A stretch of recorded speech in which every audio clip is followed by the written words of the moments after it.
বড় বউ, কটা বাজে শুনি? কি করছিলে এতক্ষণ? তন্দ্রার ঘরের বিছানা মশারি তুলে ওর ঘরটা ঝাড় দিচ্ছিলাম। উদ্ধার করেছো আমাকে। তা এত বেলায় যে কাজ শুরু করলে, ব্যাপার কি?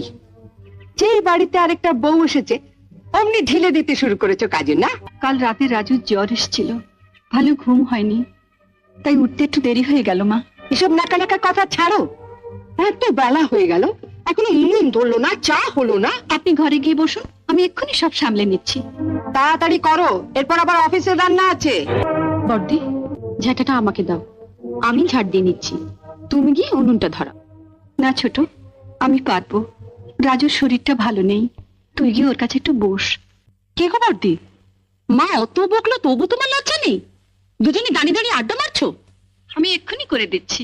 এই যে বড় বউ, কাল তোমায় বলেছিলাম ত্রিফলা ভিজিয়ে রাখতে, রেখেছো? হ্যাঁ রেখেছি মামা। দাও।